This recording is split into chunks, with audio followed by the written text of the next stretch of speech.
ಇದು ಹೋರಾಟದ ಜೀವಿತ. ಕ್ರಿಸ್ತನು ಈ ಲೋಕದಲ್ಲಿ ಎಷ್ಟೋ ಜನರ ರಕ್ಷಣೆಗಾಗಿ ತನ್ನ ಪ್ರಾಣವನ್ನೇ ಕೊಟ್ಟರು.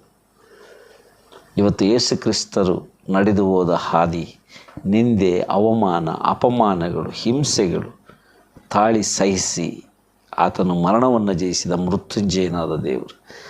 ಇವತ್ತು ನಮಗೂ ಕೂಡ ಹೋರಾಟಗಳಿವೆ ಅಂತ ಪರಿಶುದ್ಧ ಗ್ರಂಥದಲ್ಲಿದೆ. ಪೌಲನು ತನ್ನ ಪತ್ರಿಕೆಯಲ್ಲಿ ಬರೀತಾನೆ, ಎಫೆಸಿ ಪತ್ರಿಕೆಯಲ್ಲಿ, ನಾವು ಹೋರಾಡುವುದು ಮನುಷ್ಯ ಮಾತ್ರದವರ ಸಂಗಡವಲ್ಲ. ಮನುಷ್ಯರು ಯಾರೂ ನಮ್ಮ ಶತ್ರುಗಳಲ್ಲ. ಮನುಷ್ಯರೆಲ್ಲರೂ ದೇವರ ಹೋಲಿಕೆಯಾಗಿ ಸೃಷ್ಟಿಸಲ್ಪಟ್ಟವರು. ಅವರನ್ನು ಪ್ರೀತಿಸ್ತೇವೆ, ಗೌರವಿಸ್ತೇವೆ, ವಂದಿಸ್ತೇವೆ.